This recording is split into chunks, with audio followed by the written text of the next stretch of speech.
getting ready to close with a story here. Me and my wife, she's down here in the front row. Give her a hand clap. I love my wife. I do the happy dance. Now I'm sure we'll have a discussion about that after church, but my little son, he mimics me. He does a happy dance too. But me and my wife, several years ago, we were moving towards our next. And our next, we knew when we got married, we wanted to have children eventually, and our next was to have a family. And so even before we began to plan that out, we were faced with adversity. The doctors told my wife, Mr. Lindsay, I don't know if you'll ever be able to have a child or bear children. They told her that since she was a teenager. And so that was some adversity. But we chose to believe that God's report was bigger than the doctor's report. We did. We chose to believe what God said about us other than what the doctor said. Not that we were discrediting doctors, but when you're moving towards your next, you have to be very selective who you're listening to. You do. You've got to be very selective who you are listening to and who you allow to speak into your life. The doctors told us we probably never have children, so we started plowing forward towards our next. Long story short, we tried and tried and tried, and in those moments, you got to keep doing your happy dance. You got to start rejoicing. We had to start rejoicing for neighbors that were having children. Now I'm going to get real for a moment. We started rejoicing over those who were receiving blessings that we wanted. God is still checking up on you. And seeing how you're going to respond in the midst of your adversity. We couldn't get jealous of somebody else's blessing. We had to rejoice as if we just received our own. So we're moving forward, and then we started seeing a fertility doctor, and long story short, they put us on this track, and we had Grayson. We had our firstborn. We had Grayson. And so it's kind of like going from victory to victory. When God shows up and he does something, then you can believe for more. And then we knew we wanted another child. So we started nexting again. Started envisioning having another child. And in the midst of your nexting, you got to begin to have some action with it. Because if you're nexting without planning for it, it'll never show up. So you know what it's like. You're believing for a child. You start painting the room. You start buying clothes and getting things ready. And so we were nexting and believing. And we were so excited because this time we didn't even go to the fertility doctor. And we got pregnant. So we were really feeling good. I did my happy dance. But about a month and a half after that, I got a phone call.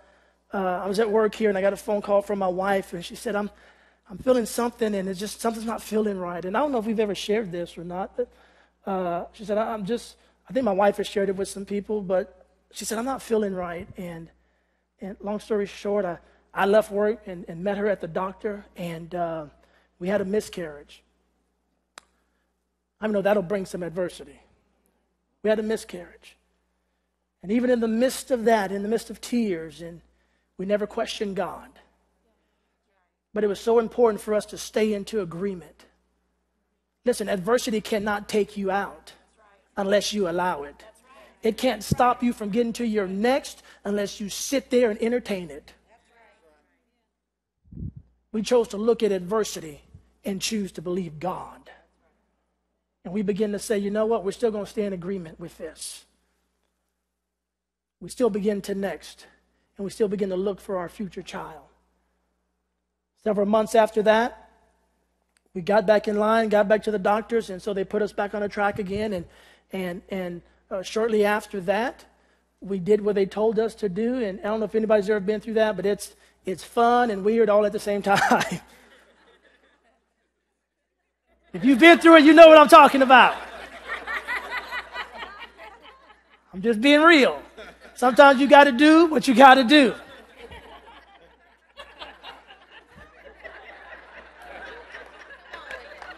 Come on, sometimes it's necessary. You don't care what you have to do. You're going to get to your next. We followed the steps, got to our next, and we went a month long, and we felt, women, you know what I'm talking about. You go a month and nothing happens, so you feel like, whoa, okay. So we felt, my wife felt, she go, I feel like I'm pregnant. So we were excited, but we knew we had to go check in with the fertility doctor. But all the while, we were nexting. All the while, we knew we were carrying on the inside. We got to our fertility doctor, and they checked my wife, and they couldn't find anything. Couldn't find a heartbeat. Couldn't find anything. And they said, in fact, Mrs. Lindsay, you show no signs that you've even ovulated. And we're going to go ahead and prescribe some medication for you to go home and take.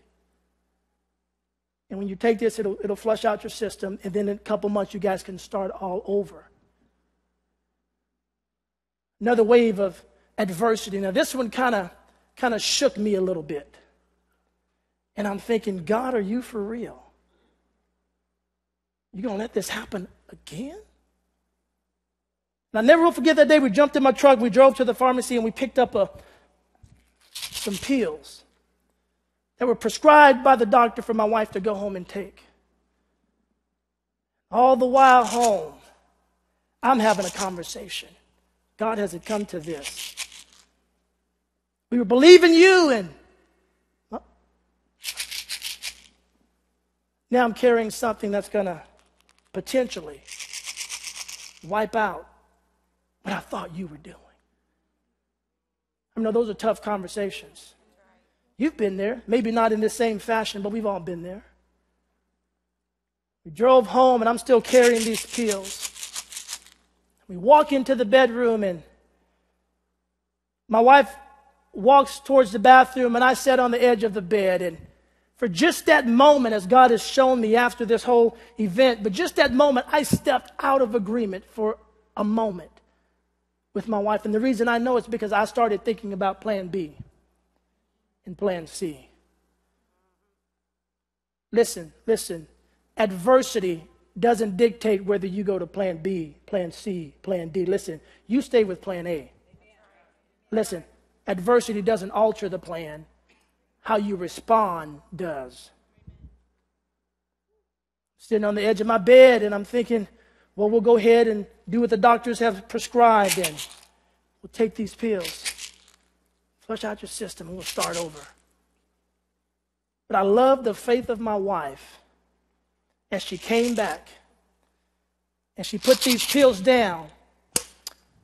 She said, I know what the doctor said, and they checked me, and they say they couldn't find anything, but she said, something deep inside me is telling me to check one more time.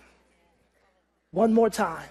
And when she said that, I got back in agreement. Got off the edge of my bed and walked over and got back engaged in faith and in agreement. Listen. The devil can't take your next. He can only take your unity if you allow him to. He wasn't after our next, he was after our unity. And if he'd have got our unity, he would have lessened our power and our agreement. I got up, walked back, got back in agreement. I said, well, baby, let's go check one more time. If you're a lady, you know what checking one more time is all about. So she went and got the stick. She went and got the stick, did what the stick told her to. It called me back in, and we're looking at that stick, and we know our next. Listen, we weren't satisfied with our next being one line. We needed two. So we're looking at that stick saying, come on, 2 lines. 2 lines. Thank God, long story short, you've seen our second child, Carrington, and it's all because we stayed in agreement. We didn't bow down to adversity, but we had power of unity, and we walked into our next.